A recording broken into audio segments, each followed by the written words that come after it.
Welcome back to Ekta commerce classes business class of class +2।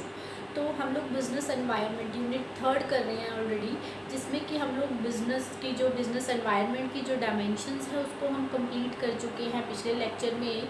तो अगर किसी भी स्टूडेंट ने वीडियो ना देखी हो तो आई बटन पर क्लिक करके देख सकता है।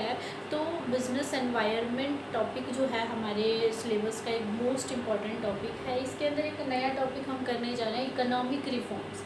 ये हमारा जो इंडियन इकोनॉमी है उसमें भी आएगा, सो बी केयरफुल स्टूडेंट्स। तो इकोनॉमिक रिफॉर्म्स ये भी हमारे इकोनॉमिक एनवायरनमेंट में ही इंक्लूड है, बिजनेस एनवायरनमेंट में ही इंक्लूड है, जो हमने एक पार्ट पढ़ा था इकोनॉमिक एनवायरनमेंट। तो इसीलिए ये इस चैप्टर का पार्ट बनाया गया, क्योंकि ये हमारे बिज़नेस को कहीं ना कहीं अफेक्ट करता है। जब हम लोग पढ़ेंगे तो आपको उस चीज़ का आइडिया लग जाएगा कि कैसे ये बिज़नेस को अफेक्ट कर रहा है। तो इकोनॉमिक रिफॉर्म्स अभी टॉपिक है क्या? रिफॉर्म्स का मतलब होता है बदलाव। इकोनॉमिक मतलब इकोनॉमिक सिस्टम के अंदर, इकोनॉमिक कंडीशन के अंदर, या किसी भी चीज़ के अंदर इकोनॉमी की इकोनॉमिक सिस्टम, इकोनॉमिक कंडीशन या इकोनॉमिक पॉलिसीज़ के अंदर जब बदलाव आता है, that is called economic reforms. तो 1991 में हमारे देश के अंदर इकोनॉमिक रिफॉर्म्स लाए गए थे, क्योंकि जो देश था, देश की जो डेवलपमेंट थी that was very low pace, बहुत कम गति से हो रही थी, और वीकेंड से बहुत कम स्पीड से थी। तो उस स्पीड को बढ़ाने के लिए और देश को ग्रो करने के लिए, और जो हमारे देश के अंदर इकोनॉमिक डिफ़िकल्टीज़ चल रही थी उससे देश को बाहर निकालने के लिए रिफॉर्म्स लाए गए थे, जिसको हम न्यू इकोनॉमिक पॉलिसी के नाम से भी जानते हैं। तो ये 1 मार्क्स में भी क्वेश्चन हो सकता है, what is called new economic policy, और MCQ की फॉर्म में हम कह सकते हैं कि न्यू इकोनॉमिक पॉलिसी कब बनी थी और कब से इकोनॉमिक रिफॉर्म्स आने स्टार्ट हुए थे। ईयर आपको दिया है 1990, 1989, 1970, 1991। तो इसका आंसर क्या रहेगा? 91। कब से स्टार्ट हुए थे इकोनॉमिक रिफॉर्म्स? 1991 से, और इसको हम न्यू इकोनॉमिक पॉलिसी के नाम से भी जानते हैं, NEP। अब देखो जो रिफॉर्म्स किए गए थे, कौन कौन से रिफॉर्म्स थे, कौन कौन से बदलाव थे? 3, देयर वर 3 रिफॉर्म्स, 3 बदलाव किए गए थे। That is also known by the name LPG। LPG means L is liberalization, P is privatization, and G is globalization. This is not liquefied petroleum gas. This is liberalization, privatization and globalization. तो ये तीनों अब हम 1 by 1 discuss करने वाले हैं। So be careful student, this is very important topic. और जो हमारी इंडियन इकोनॉमी के 6 चैप्टर में आता है, वहाँ पे भी ये क्वेश्चन अपीयर रहता ही होता है इस टॉपिक में से। यस स्टूडेंट्स, तो जो हमारा फर्स्ट इकोनॉमिक रिफॉर्म है that is liberalization. Liberalization is generated from word liberate, to liberate. Liberate मतलब किसी को आज़ाद करना। तो यहाँ पे एक इकोनॉमी के लिबरलाइजेशन की बात हो रही है। तो what we can say, what is the meaning of liberalization? तो in simple words we can say कि लिबरलाइजेशन के बाद क्या किया गया था कि एक इकोनॉमी को आज़ाद कर दिया गया था। किस चीज़ से आज़ाद किया गया था? कि जो भी देश में जो ब्यूरोक्रेट्स मतलब पॉलिटिकल सिस्टम की ज़्यादा रिस्ट्रिक्शंस लगी हुई थी हमारी इकोनॉमी में, लाइक ज़्यादा टैक्सेस थे, इंपोर्ट एक्सपोर्ट के ऊपर काफ़ी ज़्यादा रिस्ट्रिक्शंस थी, या फिर हमारी इकोनॉमी पे ज़्यादा कंट्रोल था, उस चीज़ को हटा दिया गया था या कम कर दिया गया था। मीन्स इकोनॉमी को जो पॉलिटिकल का या ब्यूरोक्रेट्स का, पॉलिटिकल सिस्टम का ज़्यादा दबाव था, या जो उनकी रिस्ट्रिक्शंस थी, जो ज़्यादा रोक टोक थी, उससे इकोनॉमी को आज़ाद कर देना is liberalization. Means to liberate the economy. Economy को किससे लिबरेट करना? From cobweb of bureaucrats. Bureaucrats कौन होते हैं? जो तानाशाह होते हैं, अपना शासन करते हैं, मतलब जो भी कहते हैं हमें वही करना पड़ता है। तो बेसिकली हमारी इकोनॉमी को लिबरलाइजेशन के बाद से लिबरेट और अनशैकल कर दिया गया था। किससे? From the cobweb of bureaucrats. Bureaucrats के जाल से और वीकेंड से, जो उनकी रेस्ट्रिक्शंस थी, जो उन्होंने इतनी सारी रेस्ट्रिक्शंस डाली हुई थी, उससे इकोनॉमी को कुछ हद तक फ्री कर दिया गया था। क्यों किया गया था ऐसे? ताकि हमारी इकोनॉमी जो है वो ज़्यादा कॉम्पिटिटिव बने वर्ल्ड लेवल पे, या आपस में और फॉर्म्स के साथ भी अच्छे से कंपटीशन कर सके और ग्रो कर सके, और जो हमारे वर्ल्ड लेवल पे अदर कंट्रीज़ हैं उनके साथ भी कंपटीशन कर सके। तो liberalization in simple words we can say to liberate the economy from the restrictions of the government और द ब्यूरोक्रेट्स। गवर्नमेंट की और ब्यूरोक्रेट्स की रेस्ट्रिक्शंस से उन्हें फ्री करने के लिए इकोनॉमी को लिबरलाइजेशन किया गया था। Liberate means free. तो देखो एग्जांपल के लिए हम कह सकते हैं like free from necessity of having from licence. पहले क्या होता था कि जब हमने कोई भी फॉर्म खोलनी है, छोटी से छोटी बड़ी से बड़ी, तो हमें लाइसेंस उस चीज़ के लिए अप्लाई करना ही पड़ता था लिबरलाइजेशन से पहले। तो इस तरह की रेस्ट्रिक्शन को हटा दिया गया, पर कुछ ऐसी ही फॉर्म्स के लिए लाइसेंस की नेसेसिटी को फिक्स किया गया था कि मतलब जिसमें जो कि इलीगल है या फिर कुछ इस तरह की एक्टिविटी है जिसके लिए लाइसेंस की ज़रूरत है। अदरवाइज़ बाकी सारी फॉर्म्स को फ्री कर दिया गया था कि वो अपने बिजनेस को किसी भी टाइम कहीं पे भी कैसे भी स्टार्ट कर सकती है। मतलब जो लाइसेंस की नेसेसिटी थी वो हटा दी गई थी, इसकी कोई रेस्ट्रिक्शन नहीं थी, मतलब फ्री कर दिया। अब देखो पहले लोगों को काम स्टार्ट करना होता था तो सोचना पड़ता था, पहले लाइसेंस के लिए अप्लाई करें एंड ऑल सारी फॉर्मेलिटीज़ पूरी करनी पड़ती थी, पर अब ऐसा कुछ नहीं है after liberalization. Next, freedom in determining scale of business. अब देखो हम लोगों ने छोटे लेवल पे बिज़नेस किया हुआ है स्टार्ट, सपोज मैं उस बिज़नेस को बड़ा करना चाहती हूँ तो उसके लिए भी मुझे परमिशन लेनी पड़ती थी बिफोर लिबरलाइजेशन, पर लिबरलाइजेशन के बाद ये रेस्ट्रिक्शन हटा दी गई। देखो यहाँ पे रेस्ट्रिक्शंस ही तो हटाई जा रही है, वही मैंने बोला लिबरलाइजेशन का मतलब क्या है, फ्री कर देना from restrictions of bureaucrats. Third one is freedom to fix prices. अब देखो गुड्स और सर्विसेज का प्राइजेस पहले पूरी तरह से ही जो था एक पावर थी वही सिलेक्ट करती थी, पर अब इस टाइम पे जो हमारी फर्म्स हैं, इंडस्ट्रीज़ हैं, वो खुद अपने प्रॉफिट को ध्यान में रखते हुए कि उनको प्रॉपर अमाउंट में प्रॉफिट हो जाए, वो गुड्स का प्राइजेस सेट कर सकती हैं। Means they have freedom to fix prices. After that simplifying, जो इम्पोर्ट एक्सपोर्ट प्रोसीजर है, पहले एक्सपोर्ट को कम करने के लिए, इम्पोर्ट को कम करने के लिए काफ़ी कॉम्प्लिकेटेड प्रोसीजर था, पर धीरे धीरे गवर्नमेंट को लगा कि ये चीज़ ज़्यादा होनी चाहिए, तो इसीलिए इम्पोर्ट एक्सपोर्ट प्रोसीजर को सिंप्लीफाई कर दिया गया। एक्सपोर्ट के ऊपर जो टैक्सेस थे वो भी कम कर दिए थे ताकि ज़्यादा से ज़्यादा एक्सपोर्ट कर सके और फॉरेन एक्सचेंज ऑन कर सके। और similarly freedom from unnecessary control, economy पे जो बहुत ज़्यादा कंट्रोल था उस चीज़ को भी कम कर दिया गया। जो अननेसेसरी था, जिसकी ज़रूरत ही नहीं थी, उस कंट्रोल को कम कर दिया या हटा दिया। Reduction in rate of taxes, और देश में बहुत सारे टैक्सेस जो ऐसे थे जो ज़्यादा रेट से चार्ज किए जाते थे उनको भी रिड्यूस कर दिया गया। तो ये लिबरलाइजेशन में बेसिकली क्या किया गया, जितनी भी रेस्ट्रिक्शंस हैं उन सबको हटा दिया गया है या कम कर दिया गया, ताकि हमारा देश कॉम्पिटिटिव वर्ल्ड के अंदर एंटर कर सके और कॉम्पिटिटिवली वर्क कर सके और ग्रो कर सके।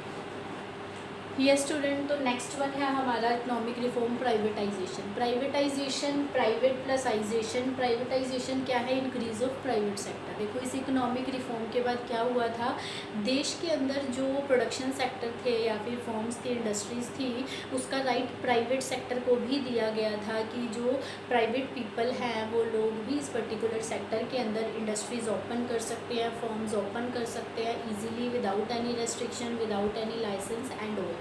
मतलब कहने का कि पहले बहुत सारे सेक्टर्स ऐसे थे जो सिर्फ पब्लिक सेक्टर के लिए ही रिजर्व थे, मतलब गवर्नमेंट ही उस सेक्टर के अंदर प्रोडक्शन कर सकती थी।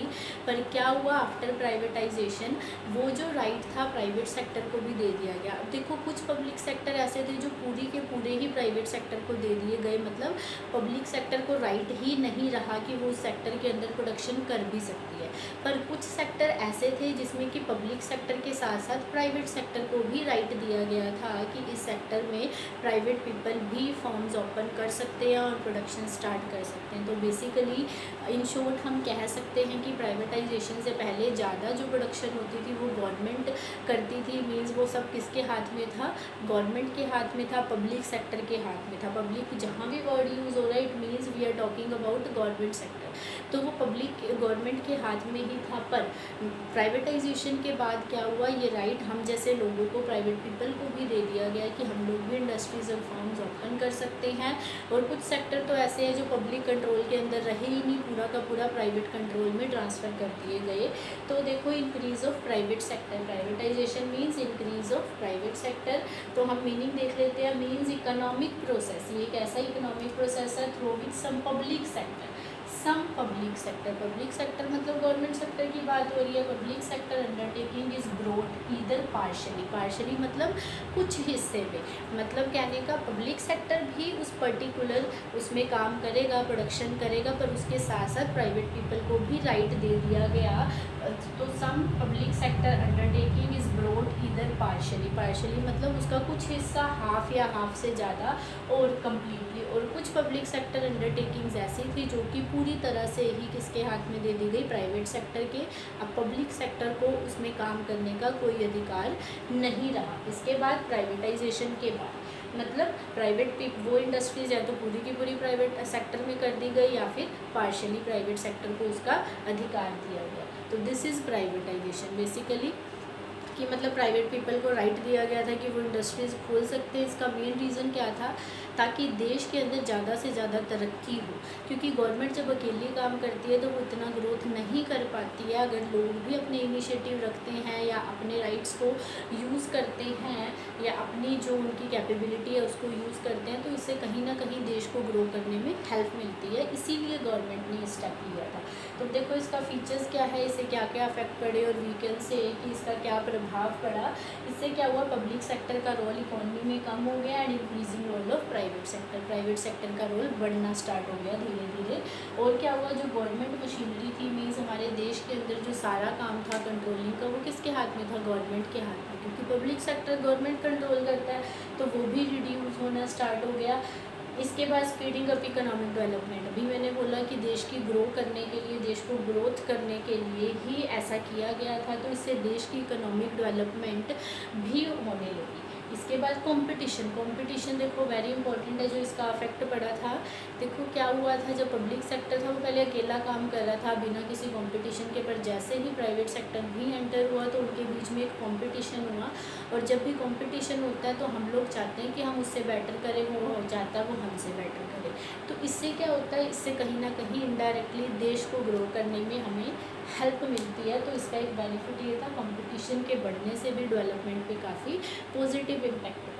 तो इसके अलावा और भी बहुत सारे चेंजेस थे हमारे देश के अंदर जो आए प्राइवेटाइजेशन के बाद, कि जो गवर्नमेंट का बर्डन था वो भी काफ़ी कम हो गया था, पब्लिक सेक्टर का बर्डन काफ़ी कम हो गया था प्राइवेट सेक्टर होने के बाद। और देश के अंदर जो प्रोडक्शन एक्टिविटीज़ थी वो काफ़ी रेट से बढ़ने लगी थी। क्यों, पहले गवर्नमेंट है कितना लिमिटेड कर लेती थी, पर लोग जो हैं इतने सारे जो कि काफ़ी नई नई फॉर्म्स ओपन कर सकते थे, वो पहले नहीं कर पाते थे प्राइवेटाइजेशन से पहले, पर बाद में उन्हें इस चीज़ की अपॉर्चुनिटी मिली, तो उन्होंने उसका फ़ायदा उठाया और देश की ग्रोथ में इस चीज़ को हेल्प की। देखो ये सारी चीज़ें कहीं ना कहीं बिज़नेस को अफेक्ट कर रही है। इससे क्या हुआ, हमारे देश में बिज़नेस से ही तो रिलेटेड है, लोगों को राइट मिला हमारे जैसे लोगों को कि हम न्यू बिज़नेस ओपन करें, तो इसीलिए ये बिज़नेस एनवायरनमेंट के अंदर डाला गया chapter. Yes student, last economic reform is globalization. Globalization means to make a country global, कि एक देश को ग्लोबल बनाना मीन्स ऐसी कंट्री बनाना कि वो वर्ल्ड के सारी कंट्रीज़ के साथ इंटरेक्ट कर सके, इंटीग्रेट कर सके, ताकि वो गुड्स और सर्विसेज का एक्सचेंज कर सके आसानी से। अगर अपने देश का कोई सामान दूसरी कंट्री में सेल करना है तो कर सके, और कुछ परचेज़ करना है तो वो भी परचेज़ कर सके। सिमिलरली कैपिटल ट्रांसफ़र भी वो आसानी से कर सके from one country to another. तो ग्लोबलाइजेशन किया गया था 1991 के अंदर, that is the most important economic reform among three. Globalization means integrating economy with rest of the world, कि हमारे देश को इंटीग्रेट किया गया था रेस्ट ऑफ वर्ल्ड के साथ। देखो हमने लिबरलाइजेशन में क्या कहा था कि बहुत सारी ऐसी रेस्ट्रिक्शंस थी वो हटा दी गई थी, इम्पोर्ट एक्सपोर्ट से रिलेटेड, टैक्सेस से रिलेटेड, सिमिलरली फॉरेन कंट्रीज़ के साथ ट्रांजैक्शन से रिलेटेड या फिर कुछ भी एक्सचेंज से रिलेटेड भी रेस्ट्रिक्शंस हटाई गई थी, जिसका अफेक्ट पड़ा था कि हमारे देश में ग्लोबलाइजेशन हुआ था। तो ग्लोबलाइजेशन से देखो क्या होने लगा, मैंने बोला कि एक देश दूसरे देश के साथ इंटीग्रेट हुआ, उसकी इंटीग्रेशन बढ़ी, क्योंकि इससे पहले हमारा फॉरेन कंट्री के साथ ज़्यादा लेन देन नहीं था। तो ये भी एक रीज़न था कि हमारी कंट्री ज़्यादा डेवलप नहीं कर पा रही थी, क्योंकि बहुत सारे ऐसे रिसोर्सेज होते हैं जो एक कंट्री में एक्सेस अमाउंट में पाए जाते हैं, और बहुत सारे ऐसे रिसोर्सेज होते हैं जो होते ही नहीं हैं, जो कि हो सकता है हमें दूसरी कंट्री से लेने पड़े। तो इस चीज़ के लिए ग्लोबलाइजेशन ज़रूरी है, तो इसीलिए ग्लोबलाइजेशन के बारे में सोचा गया था देश में, और उसको अप्लाई भी किया गया। तो इंटीग्रेट किया गया हमारी इकोनॉमी को रेस्ट ऑफ द वर्ल्ड के साथ। तो इससे क्या इफेक्ट पड़ा, जो गुड्स और सर्विसेज है देश में से वो आसानी से फ्रीली फ्लो करने लगी, हम लोग वहाँ भेज सकते थे, वो लोग हमारी कंट्री में, और अब भी हम लोग इजीली एक्सचेंज कर पा रहे हैं। गुड्स और सर्विसेज के साथ साथ कैपिटल का भी होने लगा एक्सचेंज।